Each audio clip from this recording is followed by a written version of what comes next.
Bonjour à tous et bienvenue sur cette première de Game Motive, une émission consacrée aux jeux vidéo, à la musique de jeux vidéo et pourquoi pas à tout ce qui s'y rapproche. Ici j'essaierai au mieux d'analyser, de parler de ce qui me semble intéressant à traiter comme des compositions, des éléments de sound design voire de game design, ou encore faire un brin d'histoire à travers des rétrospectives et des comparaisons. J'essaierai aussi de faire tenir mes vidéos en une dizaine de minutes maximum, de quoi développer un peu sans non plus avoir la prétention d'être exhaustif. Enfin, notre exit chronique n'a pas forcément vocation à s'installer dans le temps. J'aimerais au mieux pouvoir poster 3 ou 4 épisodes, peut-être un peu plus de manière sporadique si l'envie et le temps m'en laissent la possibilité. Je pense que ça sera tout pour la présentation, et donc je vous propose aujourd'hui de vous pencher sur la musique de la série Metroid Prime. Petite précision malgré tout avant de commencer. Je ne parlerai ici pas de Metroid Prime Hunters, cet épisode étant une sorte de spin-off finalement pas si intéressant d'un point de vue musique, même si le jeu en lui-même est cool. Et je ne parlerai pas non plus de Federation Force, parce que je pense qu'on est tous dégoûtés et qu'il n'est même pas sorti au moment de la sortie de cette chronique. Voilà, c'est dit, maintenant on peut y aller. Aujourd'hui donc, il est question de Metroid Prime, une trilogie développée par Retro Studios et dont la composition était assurée par Kenji Yamamoto. Marquant un véritable tournant dans la série en passant de l'exploration action en 2D au First Person Adventure, elle s'est vite imposée en référence et fut autant encensée par la critique que par les joueurs. Retro Studios a su en effet apporter de nombreuses nouvelles idées et changer la manière même de jouer à Metroid. Pour autant, cela n'empêche pas la série d'accumuler les codes dont beaucoup d'entre eux ont été établis dès la première itération sur NES en 1986. On en retrouve jusque dans le dernier opus, Other M, qu'il s'agisse de gimmicks musicaux comme la fanfare ou des éléments de gameplay comme les phases en Morph Ball. La trilogie des Prime ne fait pas exception à ces codes et reprend plus globalement un certain héritage musical que l'on retrouve dans les compositions de Kenji Yamamoto. Ainsi, avant d'aborder le travail de ce dernier, faut-il d'abord se tourner vers le passé et jeter un œil sur ce qui fonde la musique de la série Metroid. Pour cela, revenons en 1980, 6 ans avant la sortie japonaise du premier Metroid. Hirokazu Tanaka, musicien de passion et ingénieur électronique fraîchement diplômé, tombe dans un journal sur une offre d'emploi de Nintendo. La société recherche alors un ingénieur du son. Après avoir passé son entretien et avoir intégré la société, il est placé sur différents projets tels que Donkey Kong Arcade, Duck Hunt, avant d'assurer la musique de Metroid.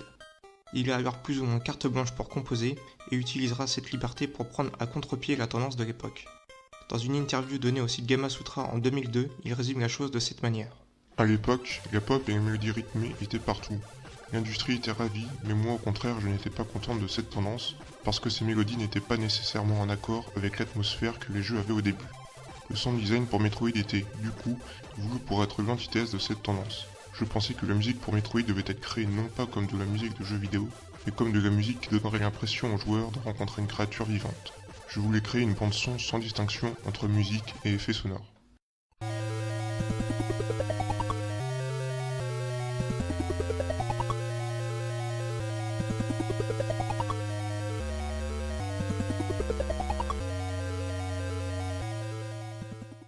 Écrivain et musicien, Andrew Schartmann résume le travail de Tanaka comme étant l'incarnation du sentiment d'isolement, où le silence dans la musique joue un rôle prépondérant.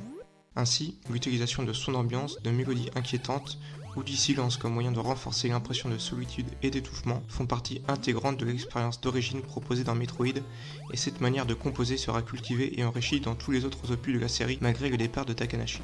En effet, ce dernier est remplacé dès Super Metroid par Kenji Yamamoto, qui poursuivra avec brio ce style musical si particulier. Mais revenons désormais au début des années 2000. Le GameCube remplace la N64 et offre à l'époque de nouvelles libertés aux développeurs et compositeurs, qui étaient jusqu'alors limités par le processeur sonore de la Super Nintendo ou l'absence de puces dédiées sur N64. Avec Metroid Prime, Kenji Yamamoto a alors eu la possibilité de considérablement enrichir la formule, et c'est ici ce qu'on va analyser.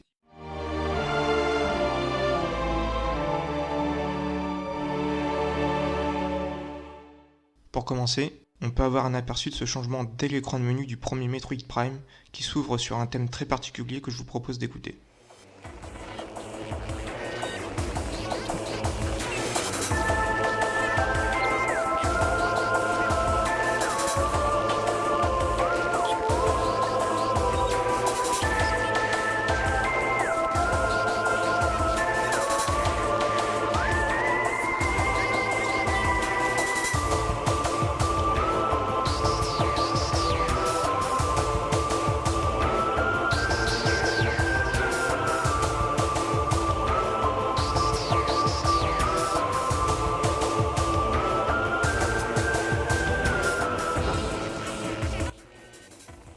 Ici, On constate d'entrée de jeu que Yamamoto a intégré divers effets sonores dans la musique, qui sont aussi importants sinon plus importants que la mélodie.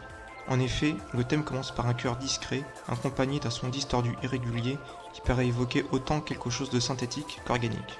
Plus loin dans la musique, une fois que la mélodie réverbérée et presque sifflée s'est lancée, on retrouve un son rappelant une sorte d'ébullition, un bouillonnement relativement étrange à l'écoute.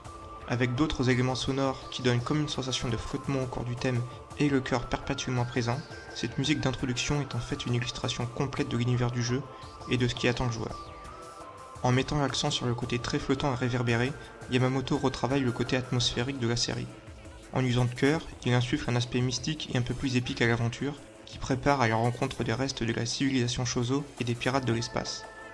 Enfin, avec ses sonorités bizarroïdes, à l'aspect autant organique qu'artificiel, Yamamoto préface le long fil rouge de la trilogie des Prime, à savoir l'utilisation du phason et les manipulations génétiques.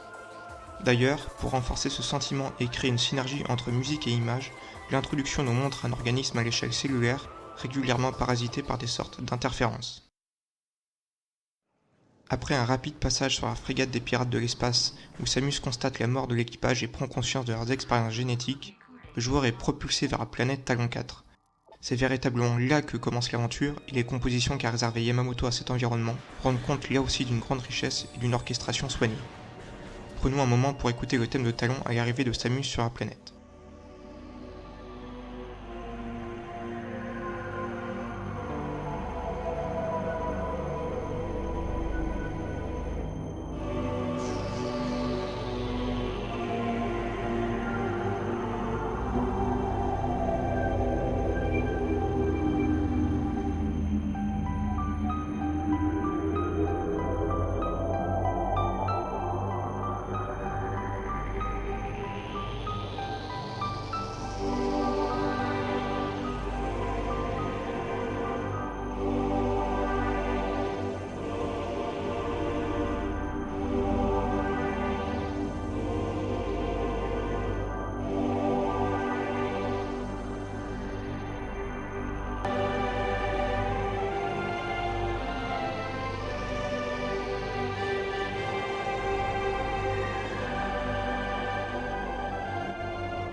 Comme dit précédemment, il s'agit pour les joueurs du premier contact avec la planète, et c'est aussi la première fois qu'on est lâché librement dans un environnement à embranchement. Le thème se veut donc calme, il se déroule lentement afin de laisser aux joueurs le loisir d'explorer tranquillement et d'apprivoiser les lieux. Les longues notes synthétiques maintenues renforcent cette impression et donnent aussi une sensation d'apesanteur. Après plusieurs dizaines de secondes, quelques notes de piano apparaissent comme pour souligner un danger endormi, en revanche vite dominé par un chœur rassurant, puis par une mélodie tardive mais encourageante. En quelques instants, le thème de Talon donne donc toutes les indications aux joueurs. Le début de l'aventure est calme, sujet à la prise de marque, mais la planète cache aussi une certaine hostilité. Le deuxième thème associé à cet environnement fonctionne sur le même principe. Faisons une rapide écoute.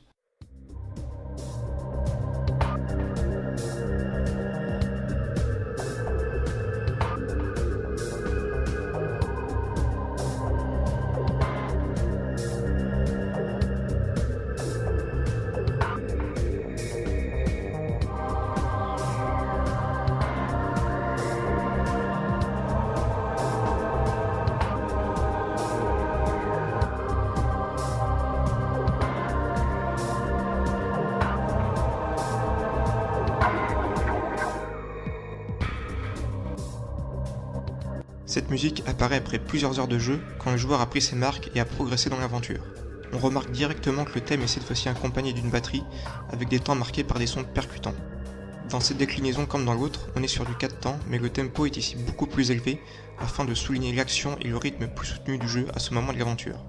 Malgré cela, on garde toujours un aspect atmosphérique, avec des effets réverbérés, des temps de silence, sans mélodie ou inversement sans batterie. À travers ces analyses, on peut donc voir que Kenji Yamamoto a vraiment travaillé pour garder l'esprit musical de la série, mais aussi pour développer une identité propre à la trilogie des Prime. En écoutant ces musiques d'un peu plus près, on se rend compte finalement qu'elles correspondent avec justesse aux phases de gameplay auxquelles elles sont associées, et en fait rien n'est laissé au hasard. Malgré les distances qui séparaient les développeurs du jeu basés aux États-Unis et le compositeur basé au Japon, on devine un véritable travail collaboratif. On peut aussi souligner le travail effectué autour des effets sonores qui prennent une place encore plus importante avec la trilogie des Prime. Plus qu'un accompagnement, ils structurent bien souvent la musique. Pour illustrer ce propos, passons à Metroid Prime 2, sorti en 2004.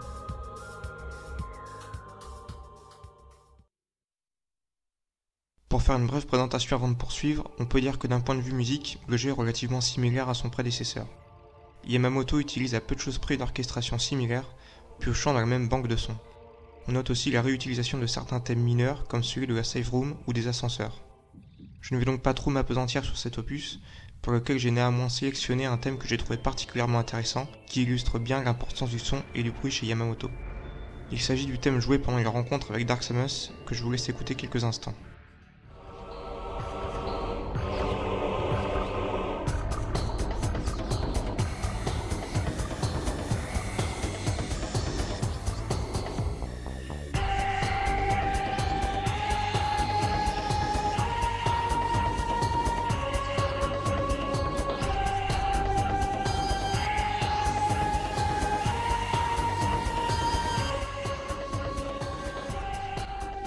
On constate sur cette musique que la mélodie est réduite à quelques notes, complètement noyée sous un flot d'effets sonores agressifs.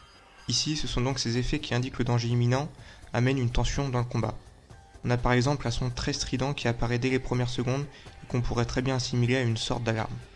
Cette utilisation des effets sonores rappelle finalement ce qu'on trouve dans la musique bruitiste, et Yamamoto enterre ici une partie de sa philosophie pour l'incorporer à l'univers musical de Metroid. De manière assez paradoxale, ce thème contient aussi un solo de guitare électrique, très rock dans l'esprit. Même s'il est étouffé, le mélange des genres peut être assez déroutant à l'écoute, mais finalement assez cohérent. On retrouve d'ailleurs l'utilisation de guitare électrique dans d'autres compositions de Yamamoto, dont il en tire des usages divers. Voilà pour Metroid Prime 2, une analyse assez courte et succincte qui se justifie néanmoins par les similitudes entre les deux premiers opus. L'heure passe et je n'ai toujours pas parlé de Corruption, un épisode assez riche et différent musicalement parlant par rapport aux deux premiers. Pour cette raison, je vais donc découper cette chronique en deux parties et m'arrêter là pour aujourd'hui. La prochaine fois, on parlera donc uniquement de Metroid Prime 3, sur lequel il y a pas mal de choses à dire.